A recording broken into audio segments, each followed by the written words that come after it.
എല്ലാവർക്കും നമസ്കാരം.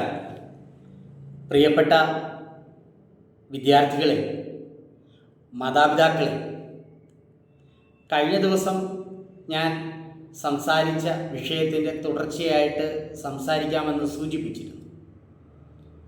ഇന്ന് അപ്രകാരം ഒന്ന് സംസാരിക്കാനായി ഇടയായത് സമൂഹ മാധ്യമത്തിൽ കണ്ട ഒരു പോസ്റ്റാണ്.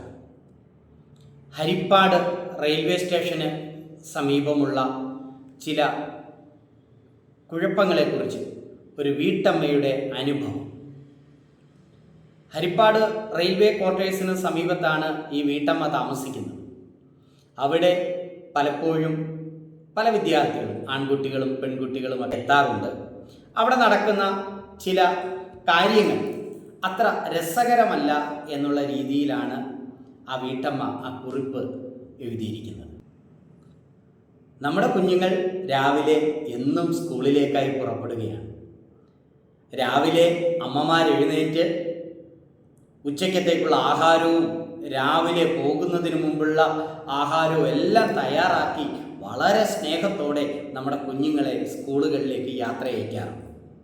നമ്മുടെ ഈ കുഞ്ഞുങ്ങൾ കൃത്യമായി ക്ലാസ്സുകളിൽ എത്തുന്നുണ്ടോ എന്ന് ഉറപ്പാക്കേണ്ടത് നമ്മുടെ ചുമതലയുമാണ്. എന്തുമായിക്കോട്ടെ, കുട്ടികൾ ആണും പെണ്ണും ഒരുമിച്ച് പോയാൽ വലിയ പ്രശ്നങ്ങളൊന്നുമില്ല, അതിനെ ആരും എതിർക്കുന്നില്ല. പക്ഷേ സഭ്യതയുടെയും സംസ്കാരത്തിൻ്റെയും അതിർവരമ്പുകൾ ലംഘിച്ച് നമ്മുടെ കുട്ടികൾ പോകുന്നുണ്ടെങ്കിൽ, ലഹരിയുടെ വഴിയിലേക്ക് നമ്മുടെ കുഞ്ഞുങ്ങൾ പോകുന്നുണ്ടെങ്കിൽ തീർച്ചയായും നാം ശ്രദ്ധിക്കേണ്ടിയിരിക്കുന്നു.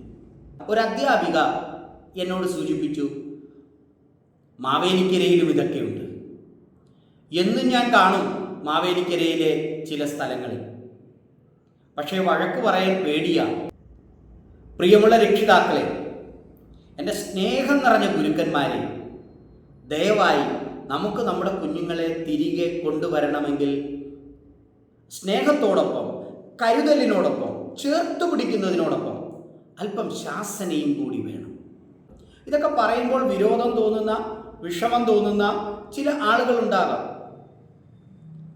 ഞാൻ അവരെ കുറ്റപ്പെടുത്തുന്നില്ല. ഞാൻ അവരോട് ചേർന്ന് നിൽക്കുകയാണ്.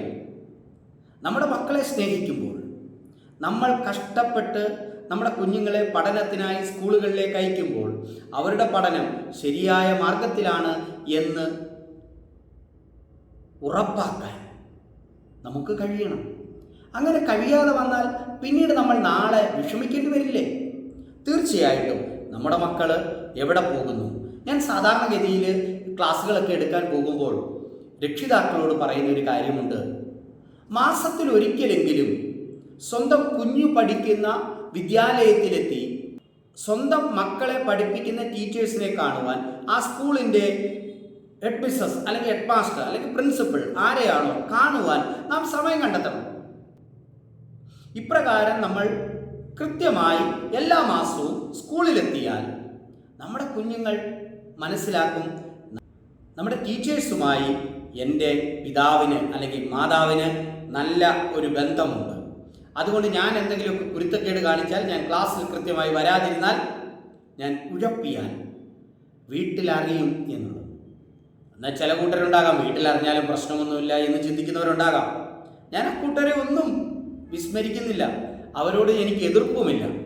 എങ്കിലും നമ്മുടെ നാടിൻ്റെ സംസ്കാരവും സഭ്യതയും കാത്തു സൂക്ഷിക്കുന്ന ഒരു തലമുറ ഇവിടെ വളർന്നു വരേണ്ടത് അത്യാവശ്യമാണ്.